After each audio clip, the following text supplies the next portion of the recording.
So we're going to talk about the nervous system. And the reason we talk about the nervous system in a class on consent is that our nervous system is an important ally in our ability to create consent. And in fact, we need to feel a sense of safety in our body in order to be at choice. And we can't make agreements if we're not at choice.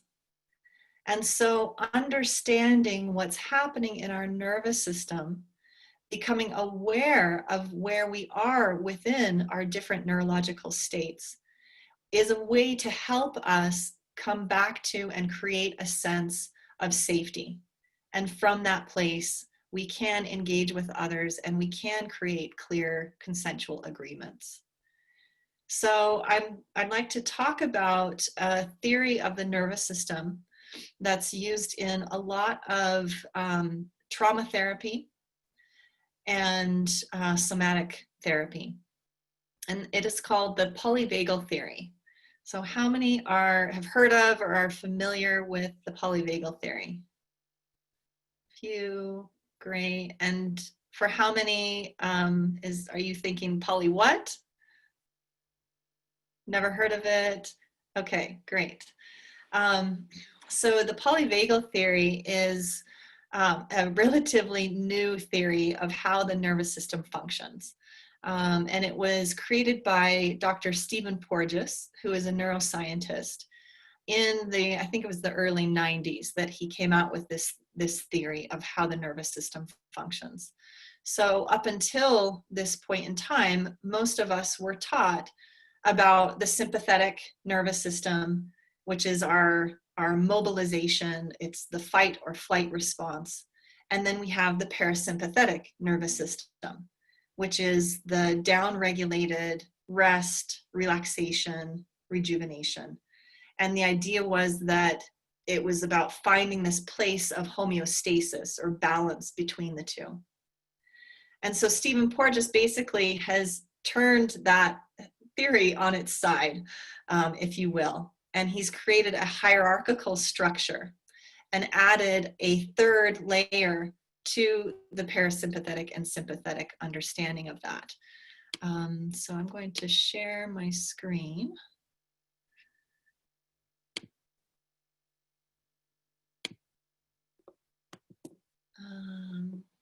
So with the polyvagal theory, essentially, Stephen Porges talks about our nervous system's ability to sense our environment and determine if we are not safe or if we're safe. And so if we're not feeling safe, it creates a stress response in our body. If we're feeling safe, we have more of a sense of ease in our nervous system. And so he describes this sensory process as something called neuroception. So it's our nervous system perceiving our environment through all of our senses to determine, am I safe in this moment or am I not safe? And so at the top level of this hierarchy is our social engagement system. And the social engagement system is connected to our neocortex. So it's our most developed part of our brain. It's our ability to communicate, to create social contracts, social agreements.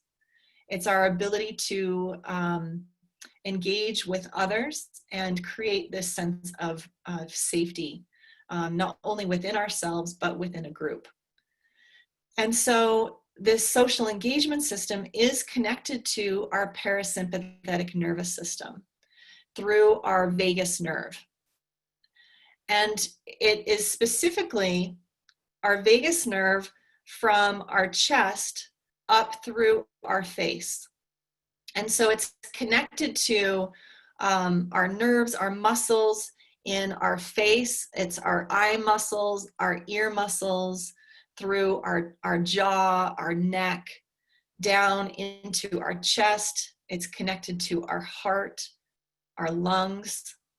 So it impacts when we are connecting with another. We're noticing, are we making eye contact with another? And that's a way of creating a sense of safety, feeling seen. It's connected to our breath. So can we take in a deep breath and relax? So it's eye contact. It's the sound of our voice. When I speak, am I speaking in a way that feels inviting and engaging? Or do you sense some aggression in my voice? And so these are different cues that our nervous system is looking for. And then our body reacts accordingly. So when we're not feeling safe, or when our body's in a stress response within our social engagement system, this might be if there's an accident and we need to communicate with first responders about what's happening. This is crisis communication. Or it might be that we're feeling some stress and we're wanting to engage, but we don't exactly feel safe. And so we try and be nice. We become a little bit of a pleaser. For me, that came from my good girl. Like, if I just say the right things, then I'll be loved, I'll be seen, I'll be appreciated. So these are our reactions that are happening, sometimes voluntarily, oftentimes involuntarily. So it's a response that naturally happens in order to create that sense of safety. So then when we're feeling more resourced, this is where we use language. We create social connection, social fabric. This is connected within our body to our breath, to the sound of our voice, the way that we use our voice. In sex, this is the afterglow effect. And this social engagement develops in our first year of existence. So this is where we are connecting with our caregiver. Does our caregiver pick us up when we cry? Do they hold us? It's through touch and the release of oxytocin. It's through our connection through breastfeeding. So it's when we look at our caregiver, do they smile at us? So it's seeing reactions and learning to smile by seeing someone smile. So we first learn to co-regulate, and this helps develop this part of our nervous system. So then if we're not feeling safe and we can't establish this sense of safety and ease, then our nervous system moves into another layer, another level of the hierarchy. And that's our sympathetic nervous system. This is connected to our limbic brain, which is our emotions, our animal body. And this is where we mobilize because we're feeling a sense of danger. So this is our fight response and our flight response. So either we become defensive and we want to push against, we move toward with that maybe anger or aggression, or this is the place where we respond by moving away from. So the flight response, we want to just get out of the situation. This is the place where we discharge. So there's a buildup of adrenaline. And a place where we need to discharge that accumulation of hormones and chemicals that happens with that reaction. And if we're in this place of mobilizing, ultimately the intention is to mobilize to move back into this place of social engagement and safety. If for some reason we aren't able to move there, then our body has another response reflex, and that's moving back into the parasympathetic nervous system. And in this case, it is from the diaphragm down, so subdiaphragm. So the vagus nerve is connected to our guts, in a body with a cervix, the vagus nerve connects all the way down to the cervix. So in this place, our responses slow down, our heart rate slows down, our blood pressure decreases, our breath slows down. Whereas in the sympathetic, there's this activation and speeding up. In the parasympathetic, we start to immobilize, and it's immobilization with a sense of danger. This is where we might dissociate. If you've ever had an experience where you feel like you're moving out of your body. And this is the place of shock. So if we're in an accident, oftentimes we'll go into a shock response. And this is often a place of sleep disorders as well. So this can be insomnia. This is where we experience a sense of indecisiveness or tend to seclude ourselves, where we might experience depression. And so again, our body's natural response is to find its way back to social engagement.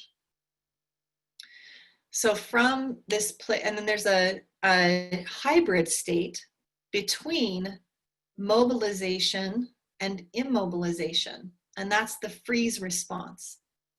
So imagine you may have heard or seen this idea of the deer in the headlights. So if a deer runs across the road and a car is coming and the deer sees the headlights, it creates a freeze response. So the body is mobilized, the muscles are contracting, and yet it can't move. So that's this heightened state of being ready to mobilize and then freezing. So then when we move over into the side of feeling safe, of feeling resourced, we can also access different states within our nervous system. So we can move from social engagement into mobilization with safety. So this is also part of the sympathetic nervous system. This is the place where we engage in recreation, in muscular activities. That might be working out, going for a run. This is where we tend to go in our daytime activities. So we might be engaging with people, we might be working, and so this is where we have increased mobilization toward activities that we choose to engage in. This is also the place of climax in sex. And so from this place, we can then move into a state of immobilization with safety. So again, this is part of the parasympathetic, the dorsal vagus or subdiaphragm. And in this place of immobilization with safety, this is where we rest, where we rebuild, where we rejuvenate. This is where we go when we're in deep meditation. We drop into this parasympathetic response that is very rejuvenating and regenerating. In sex, this is the place of arousal in the nervous system. So again, this is connected to our brainstem, which is the most ancient part of our brain development. This is the place of digestion and where we go when we're sleeping. So this is an important place that our nervous system needs to be able to access in order to replenish itself. And it's also the most vulnerable place we can go in our nervous system because we are in this place of being immobile. There are greater risks that we can experience to our sense of safety. So it's important when we go into this place, we can't go there unless we feel totally safe. And so again, we can move between these different states when feeling safe. So between social engagement and mobilization is a hybrid state, which is a state of play. So animals are good at this, kids are good at this. As adults, we tend to become less connected to our ability to play. So it's our ability to engage with another in a playful state of being in joy in our own experience and staying in connection with another in their experience. And then we also have a hybrid state between social engagement and immobilization. And this is where we experience intimacy, connection with another. So this might be with a lover, with a friend. It's where we establish a sense of connection, of trust, of safety, and then we can drop into this place of stillness, either in our own experience or in connection with another. All of these states, we're constantly moving between these different states in our nervous system. So I could be in a place of mobilizing and feeling safe, and then something happens. I hear a loud crash, and my nervous system reacts, and I might move into a place of mobilizing, but feeling under stress. If you imagine a football match, and they're playing the game and everything's good, and then someone gets tripped and they stand up and they start a fight. And so they're moving from being mobilized with safety to mobilizing with danger. And then they might talk it out and pat each other on the back and then go back to playing the game. If I hear a loud crash, I might move from being mobilized down into a place of dissociation. I might check out, I might freeze. So we can quickly move to one of these other states. Likewise, from this place of immobilization with safety, I can quickly move into being immobilized and not feeling safe, or mobilizing with danger. What is not possible is to move from this place of immobilization with danger into a place of immobilization with safety. We can't directly go from being immobile and not feeling safe to immobile and feeling safe. We have to move through our sympathetic nervous system. We have to first mobilize and create that sense of safety again in order to drop into this place of being immobile with safety. So then, how does the wheel of consent? Robyn, can I ask a question? Yes. I want to continue. Go ahead. Okay. Well, there are two questions. The one I really have to be, if you are in this immobilization with danger, do you really have to move? So is this sympathetic also about really moving, or is it only, can you do it without moving? Stephen Porges talks about this need to mobilize. And that doesn't necessarily mean we have to stand up and jump around. Mm-hmm. But it might be, I'm laying on the ground and feeling like, I can't even do anything. So I might just slowly bring my attention to moving my fingers and notice what that does. Mm-hmm. Or I might just slowly sway side to side. But there is a movement that is necessary to help move us from this place of immobilization. Okay.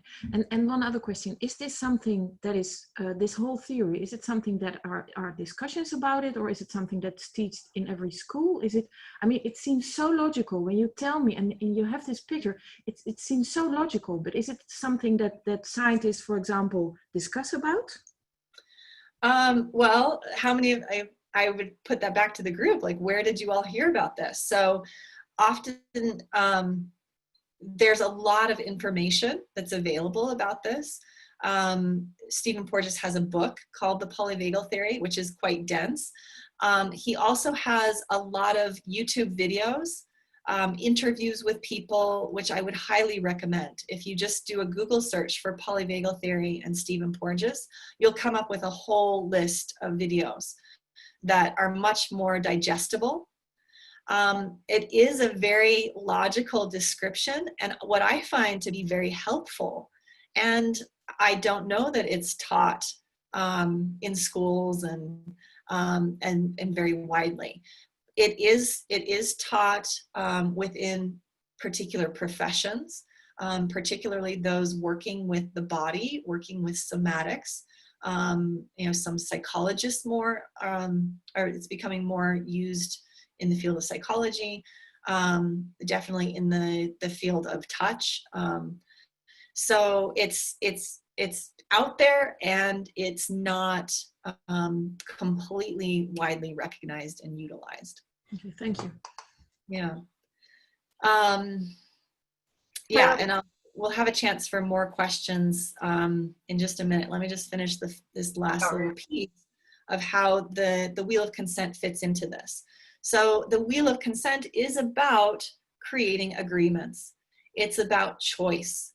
It's about sovereignty over our body. And so all of that is only accessible when we are on this safe side of the nervous system. And the wheel of consent, what I have found, is actually a tool in helping to create that sense of safety by having clear agreements, by articulating what it is I want and what I'm willing to engage in. And then with that agreement, it creates a container in which I can engage. I can mobilize to interact with another. I can immobilize with another and feel safe in that connection.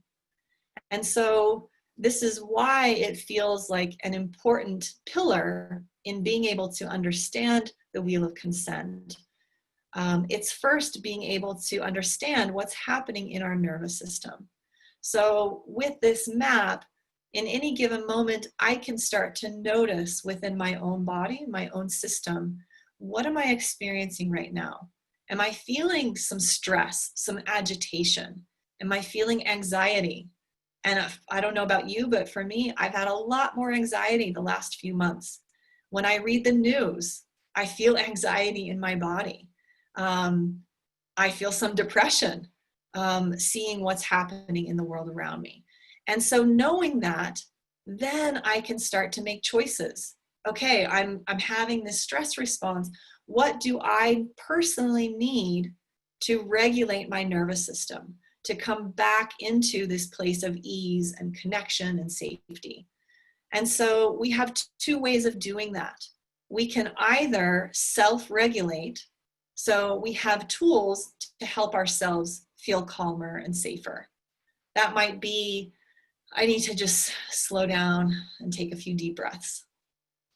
I notice I get excited and I don't breathe as much. And so if I just settle in and I take a few breaths, or it might be, I need to take a nap and just let my body rest.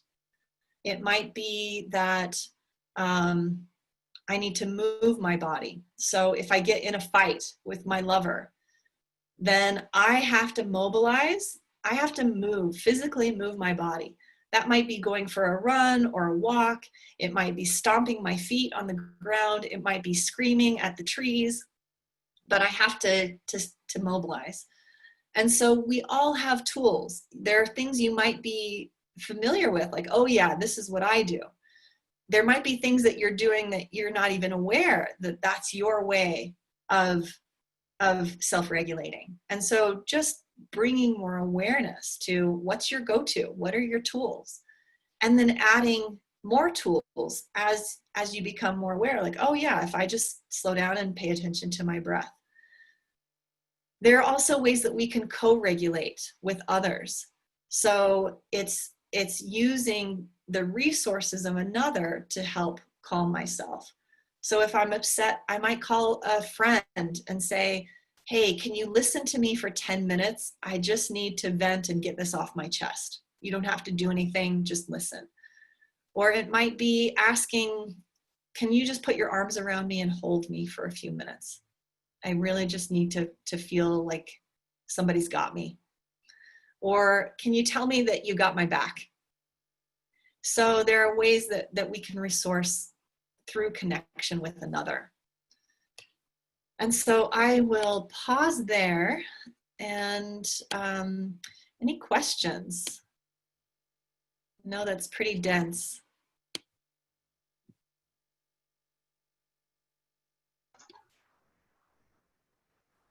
Is that useful? See some nods.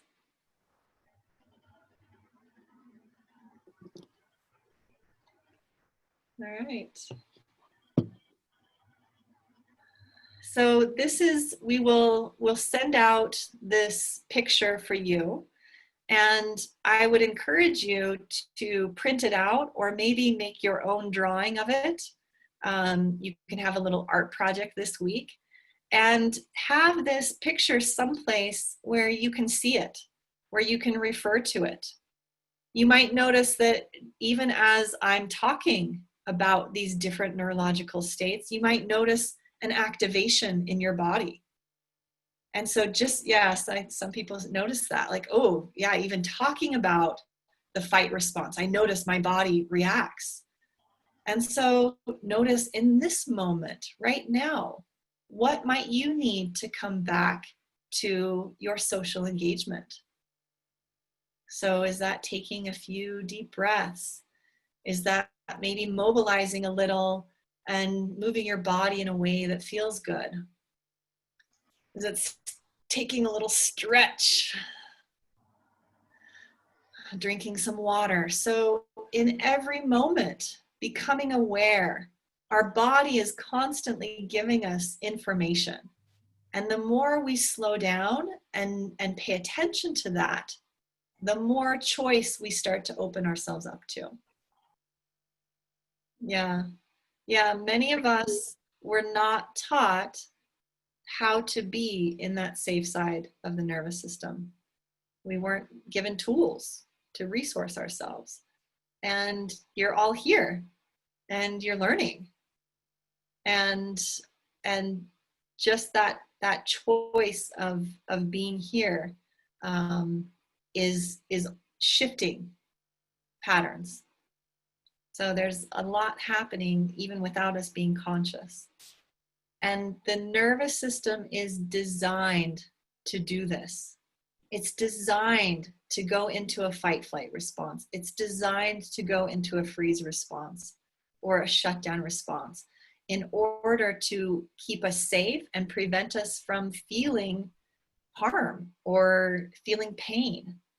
And so we don't go into these stress responses by choice. It's how our system is designed. And so just acknowledging that and giving, like, you might even just put your hands on your body and say thank you to your body for responding the ways that it has in the past, and that it was designed to take care of you.